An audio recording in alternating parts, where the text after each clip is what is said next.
अस्सलाम वालेकुम बेटा। आज मैंने आप लोगों के साथ डिस्कस करना है फेब मार्च 2023 का पेपर 62।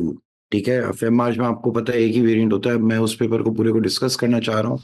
पेपर वही रिलेटिवली आसान सा है। गो थ्रू करेंगे कि क्या इसमें हो रहा है या कोई अगर मुश्किल सवाल मिल जाए।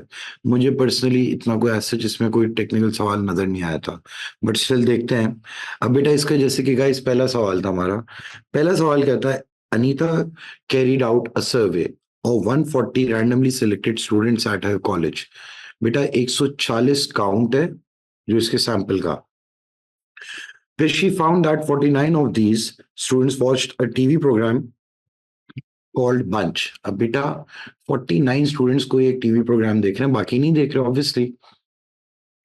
Calculate in 98% approximate 98% confidence interval for the proportion of the students at Anita's college who watch Bunch। अब बेटा 98% कॉन्फिडेंस इंटरवल आपको चाहिए। तो आपको पता है बेटा कॉन्फिडेंस इंटरवल जब प्रोबेबिलिटी के हिसाब से हम लोग बात कर रहे होते हैं वो किसके बराबर होता है? P S plus Z under root of P S Q S over N से लेकर P S minus Z under root of P S Q S upon N. ये बेटा हमारा कॉन्फिडेंस इंटरवल होता है पूरा प्रोबेबिलिटी का। ठीक है। अब बात ये है कि हमारे डिजायर्ड लोग कौन से जो ये प्रोग्राम देख रहे हैं, तो उनकी पीएस क्या हो जाएगी आपके पास बेटा? 49 ओवर 140। तो बेटा क्यूएस क्या हो जाएगा? 1 - 49 ओवर 140। ठीक है, ये काम तो हो गया बड़े आराम से। अब मसला ये है कि इन्होंने कहा है 98% कॉन्फिडेंस इंटरवल। जब भी बेटा आपको कॉन्फिडेंस इंटरवल मिल जाए तो आप लोग कहोगे यार देखो हमारा बेल कर्व है। 98% कॉन्फिडेंस इंटरवल का मतलब ये होता है कि यहां से यहां तक एरिया है 0.98। तो ये एरिया क्या हो जाएगा? 0.01 और ये एरिया हो जाएगा 0.01। हम लोग इस पॉइंट को ए कहते हैं, तो मैं ये बात कह सकता हूँ probability of less being Z being less than A is 0.99। अब यार मैं ए अगर मुझे चाहिए तो मैं क्या करता हूँ? Five inverse of 0.99। तो बेटा ए आपके पास आ जाता है 2.326। जेड वैल्यू आ गई। अब बेटा पी एस भी है, क्यू एस भी है, एन भी है। तो आपने सीधा सीधा फॉर्मूला यूज करा। जेड की जगह 2.326, पी एस की जगह 49 ओवर 140, क्यू एस की जगह 1 - 49 ओवर 140 और एन की जगह 140। प्लस माइनस है, एक बार प्लस करा तो आपके पास आ रही है बेटा 0.44376, माइनस करा तो आ रही है वैल्यू 0.25624। तो बेटा आपने इसको कॉन्फिडेंस इंटरवल की फॉर्म में लिख दिया, कोई मसला ही नहीं है। अब उसके बाद इन्होंने क्या कह दिया है? Carlos says that the confidence interval found in part A is not useful because it's too wide. अब बेटा अगर कॉन्फिडेंस इंटरवल हम लोग कह रहे हैं बहुत ज्यादा वाइड है, without calculation, explain briefly how Carlos can use the results of Anita's survey to find a narrower confidence interval। भाई देखो narrower confidence interval अगर हमें चाहिए तो हम लोग क्या करेंगे बेटा? आपको पता है ना विड्थ को, क्लास विड्थ का फॉर्मूला क्या था? 2z P S over Q S upon N. देखो यार अगर मुझे नैरोअर चाहिए तो मैं एन की वैल्यू बढ़ा दूं। If I increase the sample size तो क्या होगा हमारे पास बेटा? कॉन्फिडेंस इंटरवल जो है या विड्थ जो है वो हमारी कम हो जाएगी। सही है, ये सिर्फ फॉर्मूला से हम लोग देख रहे होते हैं। सही है। तो आप लोगों को अगर विड्थ कम करनी थी तो आपने बड़े आराम से एन को इंक्रीज कर देना है। सही है। या तो आप ये कह दो भाई अगर जेड की वैल्यू स्मॉल हो तो परसेंटेज भी वो होगी और फिर कॉन्फिडेंस इंटरवल भी और फिर स्मॉलर आएगा। सही है। या तो फिर हम लोग क्या करें बेटा? इसको हम लोग छोटा कर देते हैं या नंबर ऑफ सैंपल्स को बढ़ा देते हैं। सही है। तो इन्होंने क्या बोला था? विदाउट कैलकुलेशन एक्सप्लेन करो कि Carlos can use the results of Anita survey to find a narrower confidence interval for P. भाई अगर यही अनीता का ही सर्वे यूज करना है यानी कि 140 लोग ही हैं, तो बेटा इसका जो अगर नैरोअर कॉन्फिडेंस इंटरवल अगर आपको चाहिए तो आप लोग क्या करेंगे? इसकी लैम्डा की वैल्यू वो कम कर देंगे। ये जो आप लोग बेटा यूज करते हैं ना कॉन्फिडेंस इंटरवल 98% का, 98% से आप लोग इसे कम कर देंगे। तो आप इसे 90% कर दो या समथिंग लाइक दैट। ठीक है, ये सीधा सीधा हमारा कॉन्सेप्ट है। फिर उसके बाद आप लोगों के पास क्या है, the number of orders arriving at a shop during an 8 hour working day.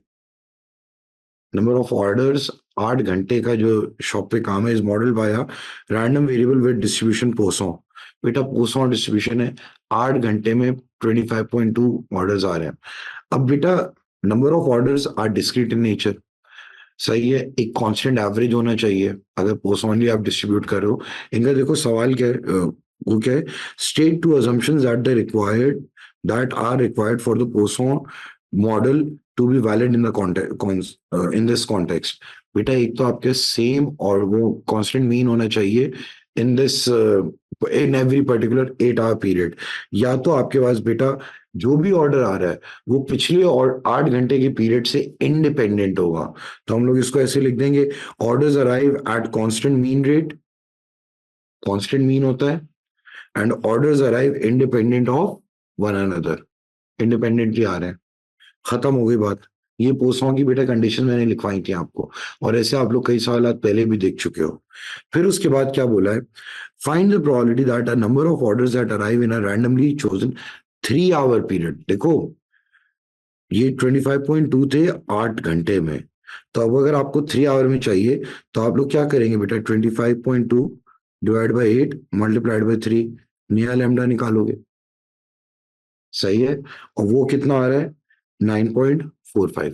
अच्छा लैम्डा की वैल्यू बेटा लेस देन 15 है, तो डेफिनेटली आप पोस्टली डिस्ट्रीब्यूट कर सकते हो। और इन्होंने क्या कहा है, इज बिटवीन 3 एंड 5 इंक्लूसिव, यानी कि 3 घंटे के पीरियड में 3 से 5 ऑर्डर आए हो इंक्लूसिव, यानी 3 और 5 दोनों इंक्लूडेड है। तो आप क्या कह देंगे, एक्स इज ग्रेटर देन और equal to 3 but less than और इक्वल टू 5। अब भाई अगर मैं कहता हूँ ग्रेटर देन और इक्वल टू 3, तो 3 4 5, यानी कि ये बेसिकली क्या है, probability of X being equal to 3 4 5, सही है। तो बेटा पूरा पूरा फॉर्मूला लिखने का ई की पावर माइनस लैम्डा, लैम्डा की पावर 3 अपॉन 3 फैक्टोरियल, लैम्डा की पावर 4 अपॉन 4 फैक्टोरियल, लैम्डा की पावर 5 अपॉन 5 फैक्टोरियल। ये आपने सीधा सीधा यहाँ पे डायरेक्टली यूज कर दिया। फिर इन्होंने क्या कह दी, find the probability that in 2 randomly chosen 1 hour period. अब 2 अलग अलग पीरियड है, तो पहले तो आप लैम्डा निकालोगे फॉर 1 आवर, लेकिन अब 2 अलग अलग 1 आवर पीरियड्स हैं, exactly one order will arrive in 1 hour of the 1 hour period, and at least 2 orders will arrive in the other 1 hour period, यानी कि 2 अलग अलग बेटा 1 hour periods हैं। तो आप सबसे पहले क्या करोगे, किसी भी 1 आवर पीरियड को आप पहले निकालोगे। 1 आवर पीरियड क्या हो जाएगा भाई, 25.2 डिवाइड बाय 8, उस पे लैम्डा आ जाएगा हमारे पास, लैम्डा आया 3.15। अभी क्या कह रहे हैं कि बेटा किसी 1 घंटे में एग्जैक्टली एक ऑर्डर है, तो पहले तो मैं एग्जैक्टली एक ऑर्डर की निकालूंगा प्रोबेबिलिटी, एग्जैक्टली एक ऑर्डर की प्रोबेबिलिटी ये आ गई। फिर जो दूसरा 1 आवर का पीरियड है उसमें कम से कम 2 ऑर्डर है, कम से कम का क्या मतलब होता है, probability of X being greater than equal to 2, तो ये 1 माइनस प्रोबेबिलिटी ऑफ दिस, तो ये 2 अलग अलग प्रोबेबिलिटीज आ गई हैं। तो बेटा दोनों इवेंट्स, यानी कि इवेंट एक्स भी हो इवेंट वाई भी हो, तो आपने इन दोनों की प्रोबेबिलिटीज को आपस में मल्टीप्लाई कर देना है। ये हो गया बेटा 1 आवर पीरियड जिसमें एग्जैक्टली एक ऑर्डर है, ये आ गया अनदर 1 आवर पीरियड जिसमें एटलीस्ट 2 ऑर्डर्स हैं। खत्म हो गई कहानी। लेकिन बेटा हम इसमें भी क्या करेंगे, इन दोनों को मल्टीप्लाई बाय 2 भी कर देंगे। क्यों, ऐसा हो सकता है ना कि पहले ये आया हो फिर बाद में ये आया हो, सही है। बेटा हमारा ये भी तो हो सकता है एक्स वाई हो और वाई एक्स हो, इसलिए मैंने बेटा इसे मल्टीप्लाई बाय 2 कर दिया। आगे चलते हैं अब हम लोग। The shop can only deal with a maximum of 120 orders during 36 our period. Okay बेटा मैक्सिमम इनकी कैपेसिटी है 120 ऑर्डर्स की, और पीरियड क्या है 36 आवर का, यानी कि नया लैम्डा निकलेगा भाई। अगर फर्ज करो हमें चाहिए बेटा 36 आवर का, तो मैं 36 को मल्टीप्लाई कर दूंगा 3.15 से, सही है। तो हमारे पास बेटा ये लैम्डा क्या आ गया, 113.4, क्योंकि भाई अगर 8 घंटे में 25.2 है तो 36 आवर्स में लैम्डा होंगे, लैम्डा आप निकाल लोगे आराम से unitary method. Use a suitable approximating distribution. अब पहला सवाल आता है कि आपने अप्रोक्सीमेटिंग डिस्ट्रीब्यूशन क्यों यूज करी? क्योंकि बेटा लैम्डा मोर देन 15 है, और जब भी लैम्डा मोर देन 15 होता है तो हम सेंट्रल लिमिट थ्योरम यूज करते हुए, सही है, सेंट्रल लिमिट थ्योरम क्या कहता है कि पोसॉन डिस्ट्रीब्यूशन का अगर साइज मोर देन 15 हो जाए तो आप पोसॉन से मूव हो जाते हो टुवर्ड्स नॉर्मल। तो आपने वही हरकत करी, पोसॉन से आप नॉर्मल मूव हुए, क्योंकि आपके लैम्डा देखो 113.4 है। इन्होंने कहा है to find the probability that in a randomly chosen 36 hour period there will be too many orders for the shop to deal with। अरे यार, too many order का क्या मतलब है? कि जो हमारे नंबर ऑफ ऑर्डर्स हैं they are more than 120, maximum 120 ये डील कर सकता है ना। अच्छा, अब पहली बात ये आ जाती है कि भाई अगर मैंने पोसॉन टू नॉर्मल जाना है, पोसॉन टू नॉर्मल जाना है, तो मुझे पता है हम नॉर्मली जब जाते हैं लैम्डा मीन ही होता है ना 113.4। मीन और वेरिएंस दोनों क्या हो जाता है बेटा?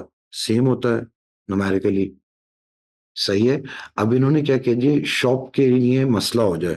शॉप के लिए मसला कब होगा? जब मोर देन 120 ऑर्डर्स आए। लेकिन अब पहली बात ये आ जाती है कि यार हमें पता है कि हम Poisson distribution it's a discrete distribution, उससे हम जा रहे हैं normal which is a continuous distribution. अब मोर देन 120 है तो आप यहाँ पे क्या लगाएंगे भाई?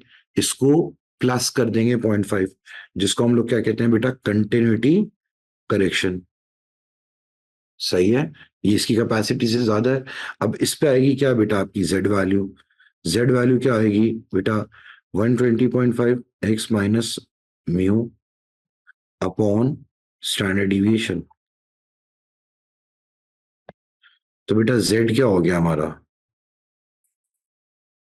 More than 0.6667। तो बेटा इसकी प्रोबेबिलिटी बड़े आराम से आप लोगों के पास इवेल्युएट हो जाएगी, और कोई इसमें मसला भी नहीं आएगा आपके पास बेटा। ठीक है मेरा बच्चा। अब जब ये कहानी हो गई, एक और सवाल है, ये सवाल मुझे थोड़ा अच्छा लगा था, सही है, और इसको मैंने पूरा कलरफुल करके दे दिया है, जरा चेक करें। एक्चुअल में ये डायग्राम ये है, ओके। अब इन्होंने क्या कह दिया? The diagram shows the graph of the probability density function F of a random variable X that takes the values between 0 and 3 only. बेटा ये आपके पास एक प्रोबेबिलिटी डेंसिटी फंक्शन दे दिया है और बता दिया सिर्फ 0 से 3 के बीच की वैल्यूज लेगा। तो ऑब्वियसली बात है बेटा हमारे लिए कि अगर ये 0 से 3 के बीच की वैल्यूज लेगा तो हमारे पास ये पूरा एरिया 1 होगा, सही है। अब यहाँ पे क्या बात हो रही है? The graph is symmetrical about the line 1.5, यानी कि यार जो मीन है वो 1.5 है और मीडियन भी 1.5 ही होगा, क्योंकि बेटा जब भी सिमेट्रिकल होता है मीन और मीडियन सेम होता है। It is given that probability of x being less then 0.6 is a, ये प्रोबेबिलिटी ए दे दी। 0.6 से 1.2 के दरमियान की वैल्यू है बी। अच्छा, 1.5 से बेटा पीछे की प्रोबेबिलिटी क्या होगी? 0.5। फाइंड 0.6 till 0.8 और 1.8 in terms of A and B। अब एक बात जरा बेटा मेरी बहुत गौर से सुनना प्लीज। मैं अगर आप लोगों से बोल दूं कि भाई ये जो एरिया है ना, इस एरिया को मैं नाम दे देता हूं बेटा 1.8 यहीं कहीं होगा, 1.8 यहीं कहीं होगा, मानते हैं बात आप लोग? अच्छा, ये आपका ए है, ये आपका बी है। अच्छा, मुझे पता है ना बेटा ये सिमेट्रिकल ग्राफ है, तो अगर ये एरिया सी है तो ये एरिया भी सी होगा, मानते हैं बात आप लोग बेटा? क्योंकि 1.5 से 1.2 का डिफरेंस, ये जो है ये भी 0.3 का डिफरेंस और ये भी 0.3 का difference, the difference is same. तो बेटा ये एरिया और ये एरिया दोनों सेम होंगे। तो अब आप लोग क्या बात करोगे? आप सबसे पहले तो एक बार बोलो कि यार A plus B plus C is equal to 0.5। क्यों? क्योंकि देखो 1.5 से पीछे एरिया कितना है? 0.5 का है। तो यहाँ पे क्या मैं बेटा सी को सब्जेक्ट बना सकता हूँ? 0.5 माइनस ए माइनस बी। सी आ गया मेरा बच्चा आपके पास। अब ये लोग क्या कह रहे हैं? ये वाली यानी कि यहां से पूरा एरिया चाहिए हमें। मैं कहता हूँ यार ये एरिया अगर आपको पूरा चाहिए यहां से यहां तक का, तो आप लोगों ने बड़े आराम से क्या बात कर देनी है?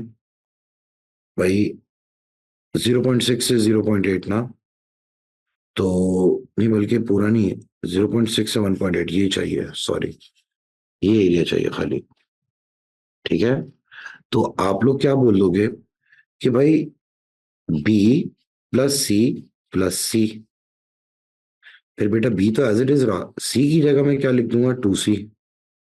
ये क्या हो जाएगा, बी प्लस 2 इंटू 0.5 माइनस ए माइनस बी। बेटा ये क्या हो जाएगा, बी प्लस 1 माइनस 2 ए माइनस 2 बी। तो बेटा 1 माइनस 2 ए माइनस बी। बेटा ये पूरा एरिया आ गया आपके पास, 1 - 2 ए माइनस बी। इतना सा काम करना था आपने, और इसके बेटा मार्क्स चेक करें, 2 दे दिए, लॉजिकल सवाल था ये। फिर उसके बाद क्या बातें हो रही हैं चेक करते हैं हम लोग।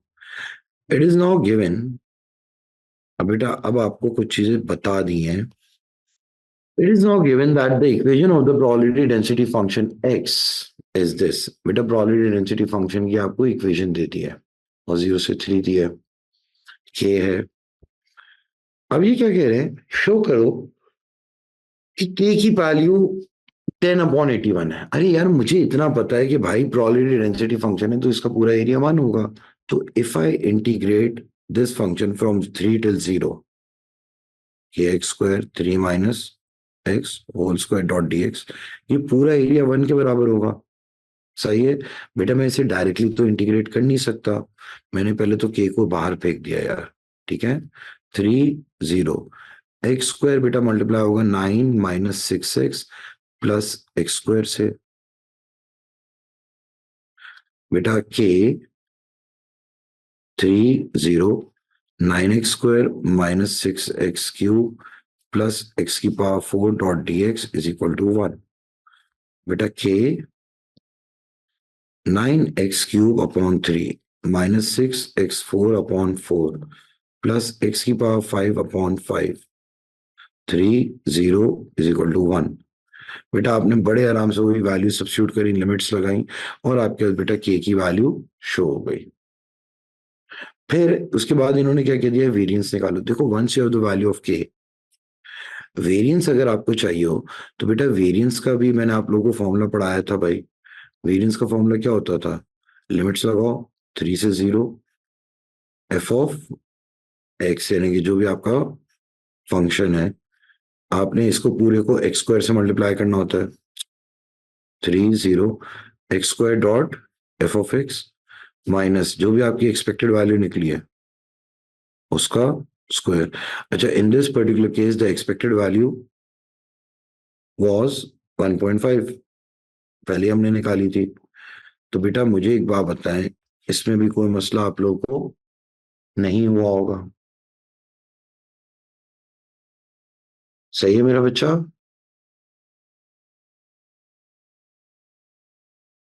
चलो, अब जब ये कहानी हमारे पास हो गई तो हम लोग क्या करेंगे, अगला सवाल है द नंबर ऑफ एक्सीडेंट्स। सही है बेटा, अगर आपको नंबर ऑफ एक्सीडेंट्स चाहिए पर 3 month period on a certain road has distribution Poisson. बेटा कोई नंबर ऑफ एक्सीडेंट हो रहे हैं किसी रोड पे 3 महीने के पीरियड में, उनकी डिस्ट्रीब्यूशन है पोसो। ठीक है, in the past the value of lambda has been 5.7, यानी कि 3 महीने में बेटा कितने एक्सीडेंट हो रहे हैं, 5.7 एक्सीडेंट हो रहे हैं। ठीक है, following some changes to the road the council carries out a hypothesis to test determine whether the value of lambda has decreased, यानी कि बेटा ये वन टेल होगा, टू टेल नहीं होगा, lambda लेस होगा। If there are fewer than 3 accidents, यानी कि lambda लेस देन 3 होगा, टेस्ट वाली वैल्यू आ गई, in a randomly chosen 3 month period the council will conclude that the value of lambda has decrease. ठीक है भाई, find the probability of type 1 error. देखो बेटा सबसे पहला काम आपने देखना है कि यार टाइप 1 एरर में हम लोग करते क्या है, हम लोग रिजेक्ट कर रहे होते हैं H0 को, ऑल्दो वो ट्रू होता है, रिजेक्ट करते हैं यानी कि हम नल हाइपोथेसिस को एक्सेप्ट करते हैं जबकि वो फॉल्स है, H0 जबकि ट्रू है, नल हाइपोथेसिस जबकि ट्रू है। अब आपसे तो इन्होंने डायरेक्टली कह दिया probability of type one error. बेटा probability of type one error उतनी ही होती है जितना भी आपका आपके ये इसमें कैलकुलेट करते हैं जो प्रोबेबिलिटी का एरर होता है, सेम वैल्यू आती है। तो हम लोग क्या करेंगे भाई, लेस देन थ्री एक्सटेंट्स की बात हो रही है ना, तो लेस देन थ्री का मतलब क्या है, एक्स बीइंग लेस देन और इक्वल टू टू एक्सटेंट। तो बेटा लेस देन और इक्वल टू टू एक्सटेंट की क्या प्रोबेबिलिटी आई थी, 0.0786। यही टेक्निकली क्या हो जाएगी, टाइप वन एरर की प्रोबेबिलिटी हो जाएगी। टाइप वन एरर तो बड़ा सिंपल होता है। हाँ, टाइप टू एरर में आप कंडीशन लगाते हैं। अब अगला पार्ट देखो क्या है, find the probability of a type two error in the mean number of extents पर 3 minute 3 month period is now actually 0.9। अच्छा, टाइप टू एरर की कंडीशन यानी कि टाइप टू एरर की प्रोबेबिलिटी देख दी। अब मुझे पता है भाई क्रिटिकल रीजन क्या है हमारा, 3 से कम यानी कि 2 और 2 से कम पे है। सही है। तो हम लोग क्या कह देंगे, क्रिटिकल रीजन है हमारा यानी कि लैम्डा को ऑल्टरनेट हाइपोथेसिस पे जाने में, यानी कि रिजेक्टिंग नल हाइपोथेसिस के लिए हमारे पास एक्स के लेस देन और इक्वल टू 2। अब मेरी एक बात सुनो बेटा, लेस देन और इक्वल टू 2 की प्रोबेबिलिटी क्या आई थी, 0.0768। और बेटा एक्सेप्टेंस रीजन क्या है, ग्रेटर देन और इक्वल टू 3। इसकी प्रोबेबिलिटी आई है क्या, 0.0629। तो बेटा ये आपके सीधा सीधा टाइप टू एरर आ गया, टाइप टू एरर की प्रोबेबिलिटी जो कि 0.9 है। और बच्चे कहते हैं कि सर ये आपने डायरेक्टली 0.9 कैसे ले लिया भाई, सर लैम्डा तो हमारा क्या था, 5.7 था। ओ भाई मेरी बात सुनो, टाइप टू एरर की प्रोबेबिलिटी मांगी है। बेटा टाइप टू एरर में गाइस होता क्या है, ये आप लोगों को याद होना चाहिए कि भाई हम यहाँ पे एक्सेप्ट कर रहे होते हैं नल हाइपोथेसिस को, जबकि ऑल्टरनेट ट्रू होता है। सही है ना, ये होता है टाइप टू एरर। तो बेटा टाइप टू एरर की जो भी प्रोबेबिलिटी होगी वही तो बेसिकली हमारे पास अब क्या हो जाएगा, नया लैम्डा बन जाएगा। तो हमारे पास बेटा सीधा सीधा आंसर आ गया 0.0629। फिर उसके बाद क्या बातें हो रही हैं, the masses in grams of large and small packets of Maxwheat cereal have independent distributions। बेटा दो अलग अलग लार्ज एंड स्मॉल पैकेट दोनों को बेटा नॉर्मली डिस्ट्रीब्यूट कर दिया। सही है। Find the probability that a randomly chosen large packet has a mass that is more than double the mass of randomly chosen small packet. भाई लार्ज पैकेट का mass more than double है than the mass of a small packet. देखो double का मतलब क्या हो गया, multiple हो गया। डबल का मतलब मल्टीपल, और दो वो हैं। तो पहले तो आप देखेंगे बेटा लार्ज पैकेट, सही है, ये नॉर्मली डिस्ट्रीब्यूटेड है, दोनों की मीन वेरिएंस है। सही है, ये मैंने बेटा। तो अब मैं पहले क्या कह दूंगा, इन्होंने क्या कहा है, भाई प्रोबेबिलिटी निकालो that L is greater then 2s। तो मैं इसको अगर इधर ले जाऊं तो ये हो जाएगा L minus two S is greater then 0। अल मैंने मैंने एल माइनस टू एस के इवेंट को नाम क्या दे दिया, एम का। अब बच्चे कहते हैं यार सर, यानी कि आपको क्या चाहिए, probability of am being greater then 0 ये चाहिए। लेकिन अब मेरा इवेंट क्या डिफाइंड है, एल माइनस टू एस। तो बेटा अगर मुझे एक्सपेक्टेड वैल्यू ऑफ एम चाहिए तो हो जाएगी क्या, expected mass of L minus expected mass of S को मल्टीप्लाई बाय 2 कर दिया। ये क्या था बेटा, एल का मास, अल्लाह अकबर, 410 माइनस 2 इंटू 206। तो बेटा ये हमारे पास वैल्यू आ जाएगी -2 I guess.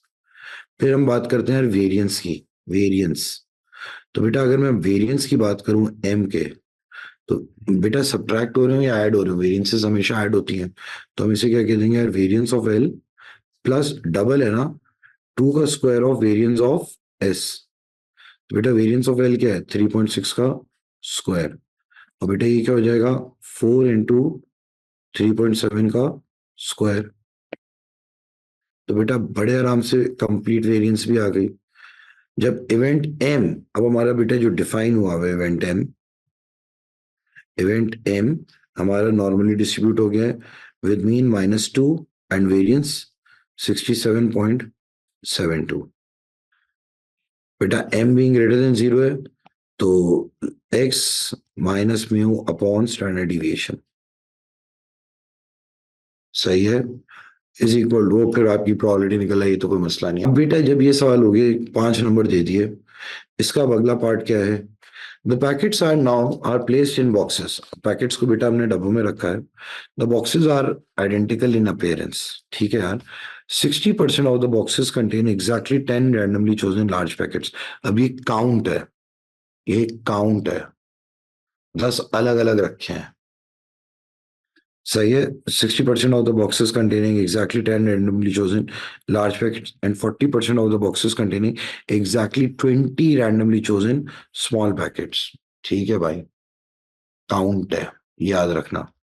Find the probability that a randomly chosen box contains packets with total mass of more than 4080. पहले तो बेटा आप लार्ज का देखोगे, लार्ज का एक का मास क्या था? 410 था।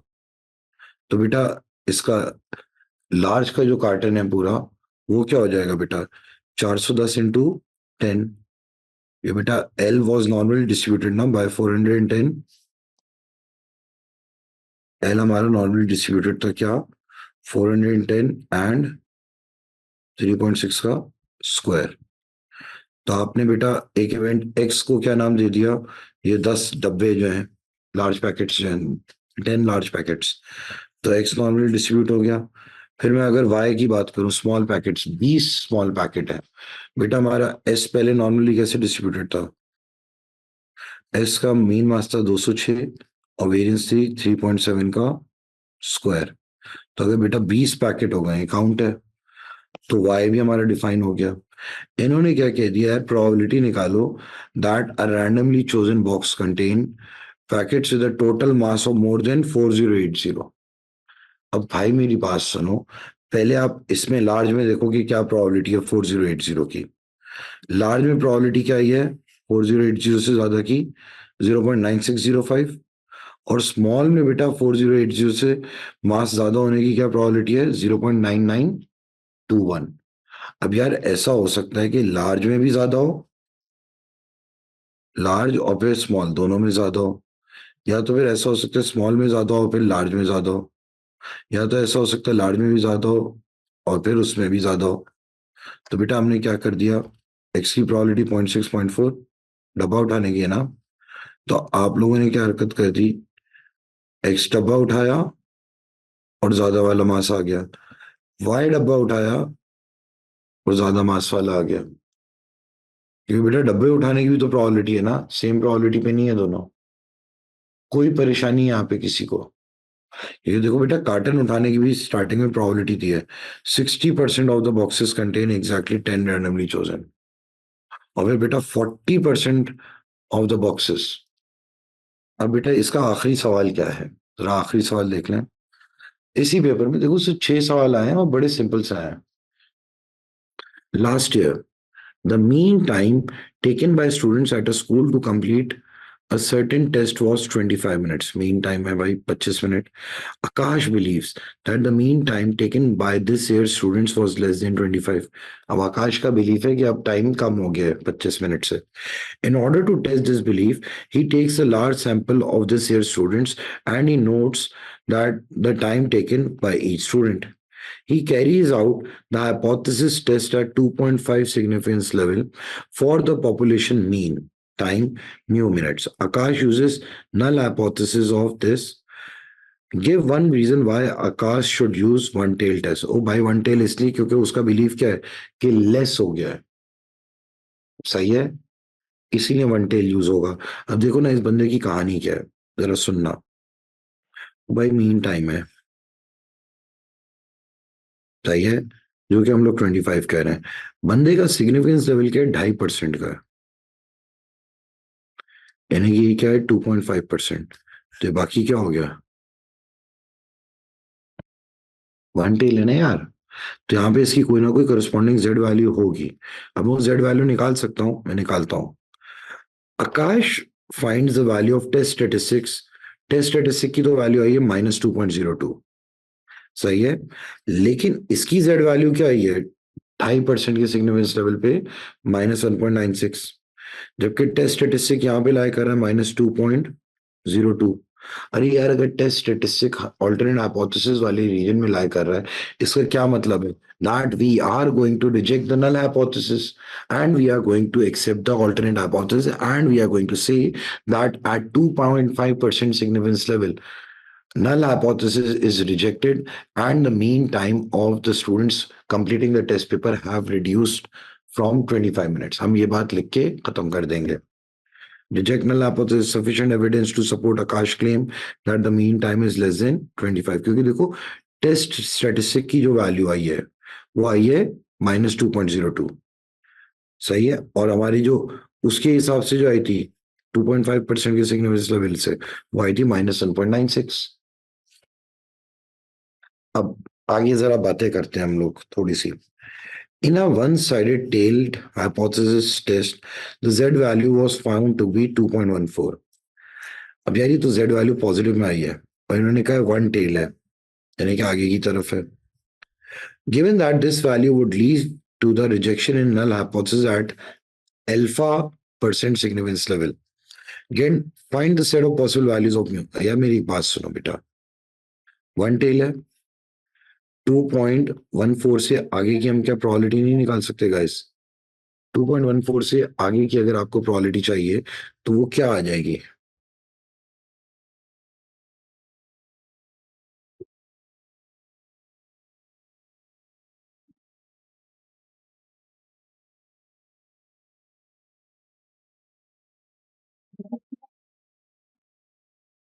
बेटा आगे की प्रोबेबिलिटी क्या आ रही है? 0.016. यानी कि बेटा यहाँ पे आपके पास 1.62% आ रहा है. सही है. अगर ये बेटा 1.62% हो गया गाइस, अगर ये 1.62% है तो हमारा बेटा सिग्निफिकेंस लेवल फिर क्या हो जाएगा? वो ये वाला हो जाएगा. तो हम लोग क्या करेंगे बेटा, बड़े आराम से हम कह देंगे यार हमारा जो लैम्डा होगा ना, वो क्या होगा? मोर देन 1.62 होगा. सही है ना बेटा? अगर हमें फर्ज करो यहाँ पे रहना है तो हमारा लैम्डा 1.62 से इस तरफ ही हो सकता है. तो यानी कि हमारी जो भी वैल्यू होगी अल्फा की, वो 1.62 से ज्यादा होगी. चलो जी, अब एक और पार्ट है. अब बेटा हम देखते हैं इस पार्ट में क्या हो रहा है. इन्होंने इस सवाल में क्या कह दिया? The population mean time taken by students at another school to complete a test last year was m minutes. ठीक है. Soren carries out a one-tailed test to determine whether the population mean this year is less than m.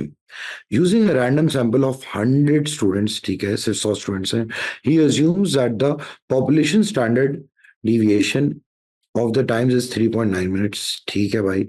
The sample mean is 24.8 minutes. Okay. Use this result just and this result just leads to the rejection of null hypothesis at 5% significance level. अब इन्होंने बता दिया कि भाई rejection हो रही है at 5% significance level. तो बेटा आप लोग फौरन से क्या कहोगे कि यार देखो, एम हमें नहीं पता. सही है. और हमारे पास ये जरूर है कि भाई स्टैंडर्ड डिवीजन 3.9 है और सैंपल साइज क्या है हमारे पास? 100 है. हम लोग सबसे पहला क्या काम करेंगे? हम बेटा सैंपल मीन एम अननोन है, पॉपुलेशन मीन 24.8 है, तो 24.8 minus M divide by variance of the sample. अच्छा बेटा सिग्निफिकेंस लेवल क्या था? 5% था रिजेक्शन के लिए. तो बेटा लेस देन है तो 0.05. यहाँ पे जेड वैल्यू क्या आ गई? -1.645. यहाँ पे आपकी एम की वैल्यू सीधी सीधी वैल्यूएट हो गई. और इस तरह के तो हमने सवालात काफी करे हुए हैं. तो मैंने आप लोग को बताया था ना कि यार ये पूरे पेपर में मुझे एक भी सवाल मुश्किल नहीं लगा. बड़े सिंपल से क्वेश्चन से स्ट्रेट फॉरवर्ड थे. यहाँ पे जाके हमारा बेटा पेपर फेब मार्च 2023 का पेपर 62 एंड हो गया है. अस्सलाम वालेकुम बेटा. अब मैं आप लोगों के साथ डिस्कस करना चाह रहा हूँ अक्टूबर नवंबर 2022 का पेपर 63. और ये पेपर में एक सवाल था मुझे जो कि थोड़ा सा इंटरेस्टिंग लगा था. बाकी इसके भी बेटा सारे क्वेश्चन मुझे मोस्टली आसानी से स्ट्रेट फॉरवर्ड से लगे थे. लेट्स सी अब इस पेपर को क्या हो रहा है. भाई सबसे पहला सवाल क्या है कि रैंडम सैंपल दे दिया 10 मेच्योर ट्रीज का of a certain variety are given below. बेटा हाइट्स दे दी हैं 10 मेच्योर ट्री की 1 प्लेस तक। Find the unbiased estimates of the population mean and variance of the heights of all mature trees of this variety. बेटा unbiased mean तो क्या हो जाएगा भाई, इन सबको ऐड करा 5.9 plus 6.5 plus 6.7 plus so on चलता चलता 5.8 डिवाइड बाय बेटा 10 ट्रीज हैं। Unbiased estimate of the mean है 6.21। बेटा अगर हम वेरिएंस की बात करें, वेरिएंस का हमें पता है क्या होता है भाई, n upon n-1 summation of h square over n minus summation of h over n whole square. तो बेटा इन सब के स्क्वायर को ऐड करा, एक वैल्यू निकाल ली, फिर ये भी बड़े आराम से आपने कर लिया। ये तो एक बड़ा ही कोई स्ट्रेट फॉरवर्ड सा पार्ट हो गया हमारा, ठीक है। फिर उसके बाद ये लोग क्या कह रहे हैं, दे आर सेइंग कि भाई एक स्पिनर है जिसके 5 सेक्टर है, सही है, each printed with a different colour. बेटा हर स्पिनर में हर सेक्टर डिफरेंट कलर से प्रिंट हुआ है। Susma and Sanjay both wish to test whether the spinner is biased so that it lands on red on fewer spins than it would land as it were fair। यानी कि बेटा अगर ये fair होता, अब जब 5 है तो बेटा हर एक की प्रोबेबिलिटी हो जाएगी 1/5। अगर बेटा ये लोग क्या कह रहे हैं, wish to test if the spinner is biased, test क्या करना है कि स्पिनर बाइस्ड है कि नहीं, so that it lands on red on fewer spins, यानी कि रेड पे कम लैंड करे। तो बात क्या हो गई है कि भाई हमारे पास जो नल हाइपोथेसिस है वो तो ये हो जाएगा कि भाई हर एक स्पिनर की प्रोबेबिलिटी हर एक कलर की प्रोबेबिलिटी सेम है, लेकिन ऑल्टरनेट हाइपोथेसिस क्या है कि रेड पे कम आए, यानी कि रेड की प्रोबेबिलिटी लेस देन 1/5 हो गई। अब ये क्या कह रहे हैं, Sushma use spins a spinner 40 times, ठीक है भाई 40 दफा उस स्पिनर को स्पिन करी है। She finds that it lands on exactly 4 times, red पे आ रहे हैं 4 दफा। ओके तो अब आप लोग क्या करेंगे, पहले बायनॉमियल के हिसाब से हम देखते हैं कि यार लेस देन 4 पे क्या प्रोबेबिलिटी आ रही है। लेस देन 4 पे हमने देखा प्रोबेबिलिटी आ रही है 0.0754।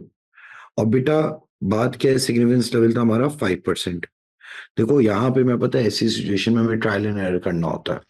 हम देखते हैं पहले लेस देन 1 पे, 2 पे, 3 पे, 4 पे, 5 पे, ऐसे चलता है। तो अब मैंने बच्चों को एक चीज सिखाई थी कि यार जब भी ट्रायल एंड एरर इस तरह से कर रहे हो ना, तो आप बेवकूफी उतना इतनी ख्वारी नहीं करो कि एक एक वैल्यू पे आप चेक करो, ठीक है। आपने क्या करना है, अपने कैलकुलेटर ये क्लास फेस जो है, मेन्यू दबाया, 7 दबाया, इसमें नीचे का बटन दबाया तो एक ऑप्शन आता है बायनॉमियल सीडी, जो कि लेस देन और इक्वल टू के लिए देता है। आपने 1 दबा दिया, आपको लेस देन 0 पे, लेस देन 1 पे चाहिए, लेस देन इक्वल टू 1 पे चाहिए, अगर 1 डाला, एन की जगह 40 डाला, पी की जगह 0.2 यानी कि 1/5 डाला। तो बेटा लेस देन और इक्वल टू 1 की जो प्रोबेबिलिटी आई है वो आई है 0.0014। सही है, हमारा सिग्निफिकेंस लेवल है 0.05, सही है। फिर हम देखते हैं यार 2 पे डाल के देखते हैं, 2 पे क्या आ रही है 0.00794। फिर हम बेटा 3 पे डाल के देखते हैं, 3 पे क्या आ रही है 0.028। याद रखना हमारा सिग्निफिकेंस लेवल क्या है 0.05। तो ये अभी भी किस में है बेटा, हमारा क्रिटिकल रीजन में ही है, लेस देन और इक्वल टू 2 p। फिर हम देखेंगे लेस देन और इक्वल टू 3 p। अब लेस देन और इक्वल टू 4 में हम देखते हैं क्या आ रहा है बेटा 0.076, जो कि बड़ा है बेटा 0.05 से, यानी कि बेटा लेस देन और इक्वल टू 4 टाइम्स अगर आ रहा है, 4 या 4 से कम दफा अगर आ रहा है, तो बेटा एक्सेप्टेंस रीजन में आ जाएगा, ठीक है। तो हम लोग अगर बेटा, क्योंकि इसका कितनी बार है 4 दफा है ना, एग्जैक्टली 4 दफा आ गया, तो भाई 4 दफा की जो प्रोबेबिलिटी है वो यहाँ पे है 0.0759। तो ये तो एक्सेप्टेंस रीजन में, तो हम लोग क्या करेंगे, हम नल हाइपोथेसिस को एक्सेप्ट करेंगे और अल्टरनेट को रिजेक्ट करेंगे, विच मींस कि हम लोग कह देंगे हमारा स्पिनर बायस नहीं है, स्पिनर हमारा अनबाइस्ड है। तो हम लोग क्या करेंगे, do not reject H not, insufficient evidence that it lands on red fewer times and it were for fair. सही है। तो आप लोग क्या कहेंगे कि भाई ये अनबाइस्ड है, हमारा जो रेड है 5% सिग्निफिकेंस लेवल पे अनबाइस्ड है। खैर, उसके बाद Sanjay also spins a spinner 40 times, ही finds that it lands on red R times. कितनी बार आया, आर दफा है। Use the binomial distribution to find the value of R that lies in the critical region for the test at the 5% significance level. बेटा less than और equal to 3 मैंने अभी थोड़ी देर पहले आप लोगों को करके दिखाया था कैलकुलेटर पे, वो आ रहा था भाई क्रिटिकल रीजन में। सही है। तो लेस देन और इक्वल टू 3 पे पीछे का एरिया था 0.0285। तो आप लोग क्या कह देंगे यार, आर की मैक्सिमम वैल्यू क्या हो जाएगी, 3। सही है। Largest value of R is 3। ये वही सिंपल सी कहानी है। मैं इसलिए बेटा ये बच्चों को कैलकुलेटर की ये सारे ऑप्शन एक एक आप लोगों को पहले दिन से बता रहा हूँ, सो दैट आप लोग बेटा इसको इफेक्टिवली यूज कर लो। फिर उसके बाद क्या है, drops of water fall randomly from a leaking tap at a constant rate of 5.2 पर मिनट। ठीक है भाई, 5.2 ड्रॉप्स आ रहे हैं पर minute. Okay, find the probability that at least 3 drops fall during a random 30 second period. अब बेटा अगर फर्ज करो 5.2 है पर मिनट, तो 30 सेकेंड में क्या हो जाएगा, 5.2 डिवाइड बाय 2। तो बेटा आपके लैम्डा आ गया 2.6। अब इन्होंने क्या कह दिया, एटलीस्ट 3 ना, यानी कि probability of X being greater than equal to 3। तो हो जाएगा 1 minus probability of X being less than equal to 2। और बेटा लैम्डा आपके 2.6 है, आराम से प्रोबेबिलिटी निकल आई। सही है बेटा। फिर सेकंड पार्ट क्या कह रहा है, use a suitable approximating distribution to find the probability that at least 650 drops fall during a chosen 2 hour period. भाई पर मिनट में क्या था, 5.2 था। सही है बेटा। 2 आवर में बेटा कितने मिनट्स हो जाएंगे आपके पास, 60 इंटू 60, 120। तो बेटा अब आपके जो लैम्डा आ रहा है, lambda turn out to be what बेटा, 624 आ गया लैम्डा। अब बेटा सिंस लैम्डा आपका बढ़ गया है, तो आप लोग क्या करेंगे, आप लोग नॉर्मल की तरफ मूव हो जाएंगे। नॉर्मल की तरफ मूव हुए और इन्होंने कह दिया एटलीस्ट 650 ना, यानी कि probability of X being greater than equal to 650।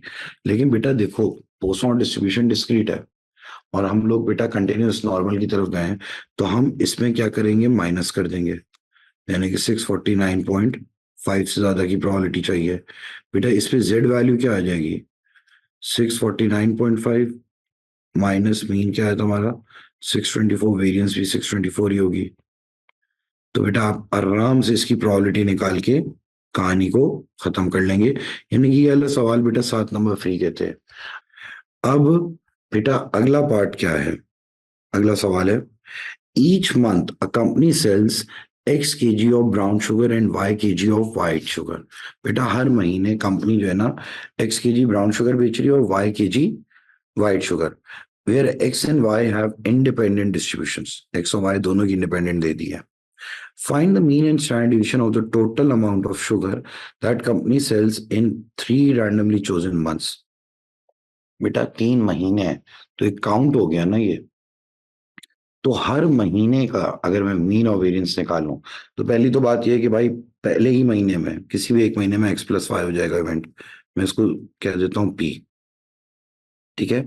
अब अगर हम 3 महीने की बात करें, 3 महीने की, सही है, एक्सपेक्टेड वैल्यू ऑफ 3p हो जाएगा एक्सपेक्टेड वैल्यू ऑफ p को मल्टीप्लाई बाय 3 कर दो। अच्छा p क्या आएगा बेटा, 2500 प्लस 3700। तो बेटा 2500 प्लस 3700 होता है 18,000 और मल्टीप्लाई बाय 3 होके 18,600।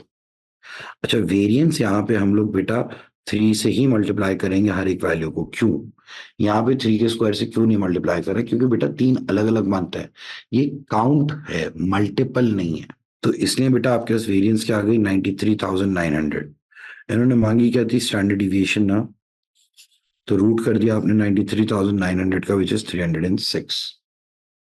फिर ये वाला पार्ट बेटा मुझे पसंद है, ये पार्ट में मुझे थोड़ा सा इंटरेस्ट हुआ था, बच्चे इसमें फंसे थे।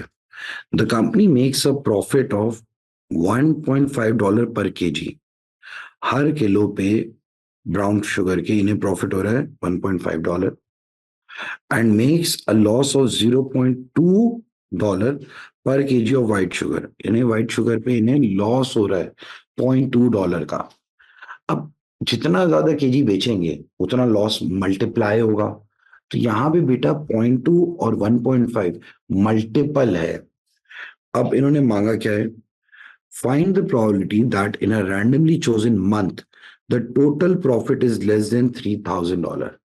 तो पहले तो यार मैं देखूंगा भाई जो लॉस है हमारा टोटल, वो क्या होगा 1.5x माइनस 0.2y, जितने किलो बेचेंगे ना, किलो, सही है।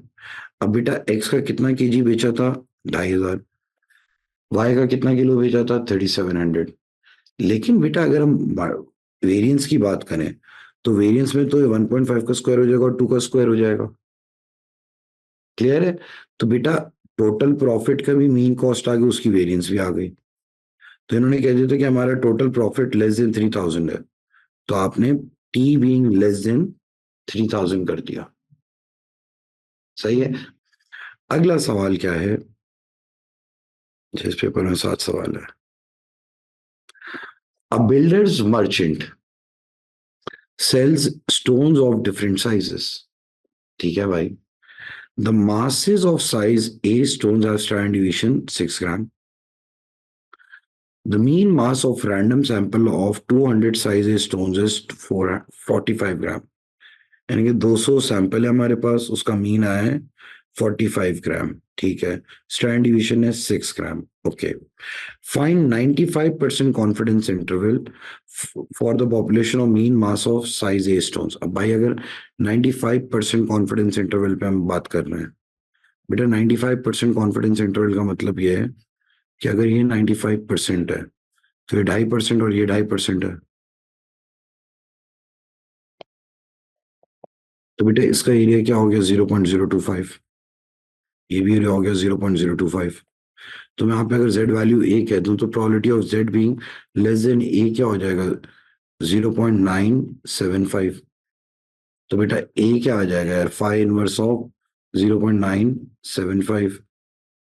तो बेटा ये आ जाएगा ए हमारे पास 1.96, ए आ गया 1.96, क्लियर है।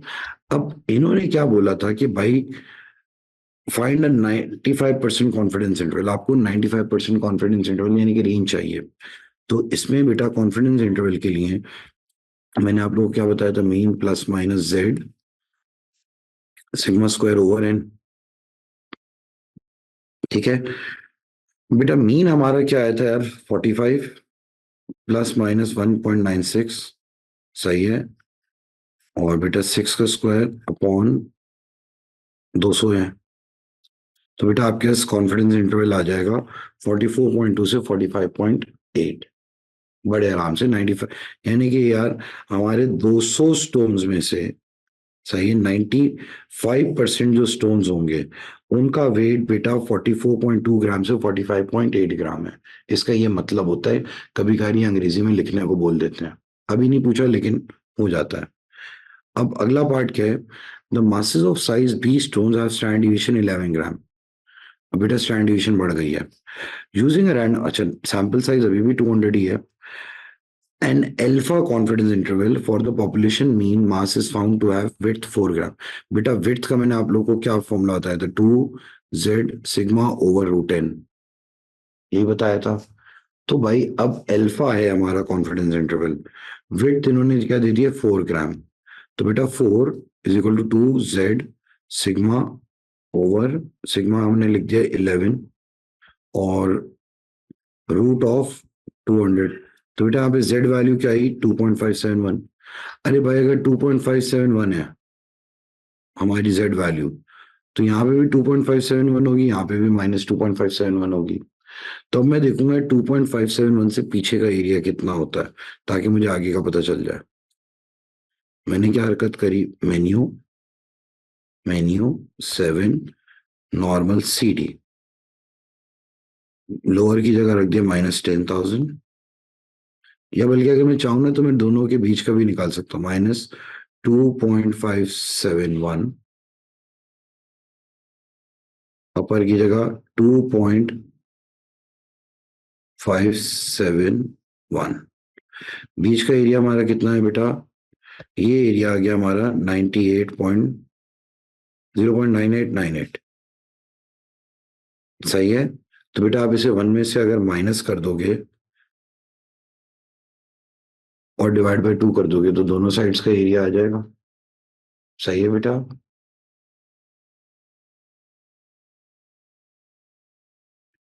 1 माइनस आंसर डिवाइड बाय 2, बेटा इस तरफ का भी आ गया 0.051, इसका भी आ गया, लेकिन हमारी जो बेटा अल्फा की वैल्यू है वो 98.98% है, या हम लोग कह सकते हैं 98.9% है। अल्फा की वैल्यू इंटीजर में तो 99% हो जाएगी, सही है बेटा। अगला सवाल CRV का है, बड़ा सिंपल सा। वो यार यहाँ पे क्या हो रहा है, the diagram shows the graph of a probability density function for a random variable x that takes the values -1 till 3। ठीक है यार, -1 से 3 सिमेट्रिकल है, तो मीन यहाँ पे होगा 1 पे। अच्छा, मीन भी 1 पे होगा, मीडियन भी 1 पे ही होगा, सिमेट्रिकल है ना, क्योंकि अब इन्होंने क्या कह दिया, it is given that the graph is symmetrical about the line x equal to 1 between x-1 and 3 and the graph is a quadratic curve। ठीक है, मान लिया हमने।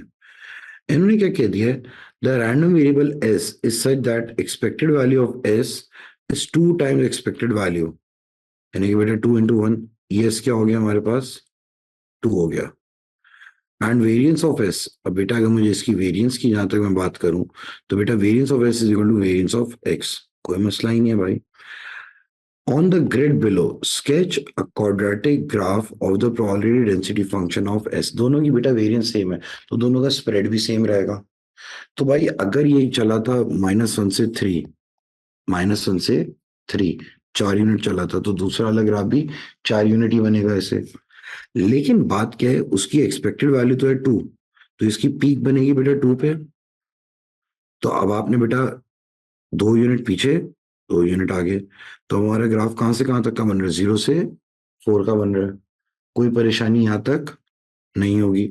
ये variance S is equal to variance X की वजह से आपने ऐसे करा, सही है मेरा बच्चा। फिर अगला पार्ट क्या कह रहा है, जरा वो सुने। The random variable T is such that E T is equal to E X, यानी कि दोनों का मीन 1 होगा, लेकिन variance of T is 1/4 times of variance of X. बेटा variance of T is 1/4 times of variance of X. बेटा variance 1/4 हो गई है ना, तो स्टैंडर्ड डिविएशन क्या हो जाएगी, 1/2। तो आप लोग क्या कर देंगे भाई, तो ये कहां तक जाएगा मेरा बच्चा, 2 यूनिट आगे और 1 यूनिट आगे और 1 यूनिट पीछे, सही है। तो आपको पता है ना बेटा, variance of T is equal to 1/2 times of variance of x.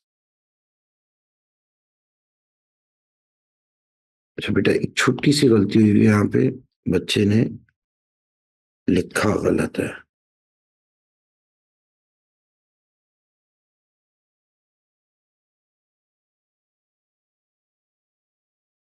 दोनों साइड पे रूट करा तो बेटा 1/2 आ जाएगा, सही है।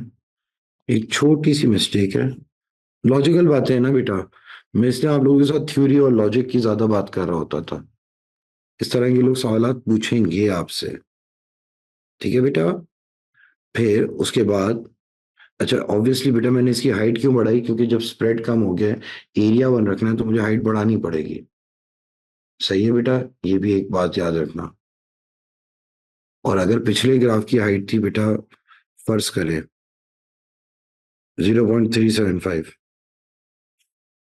तो इसकी हाइट हम लोग कहां पे ले जाएंगे, 0.75 पे।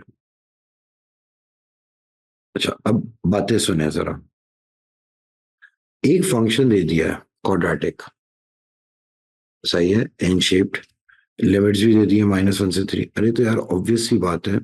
अच्छा ये इन्होंने इक्वेशन दे दी है, Okay, given that probability of x being greater than 1 minus a but less than 1 plus a is 0.5, यानी कि भाई अगर ये 1 पे हमारा मीन है, बेटा -1 से 3 है ना, सिमेट्रिकल है, 1 पे हमारा मीन है, तो बेटा 2 यूनिट आगे 2 यूनिट पीछे, ठीक है।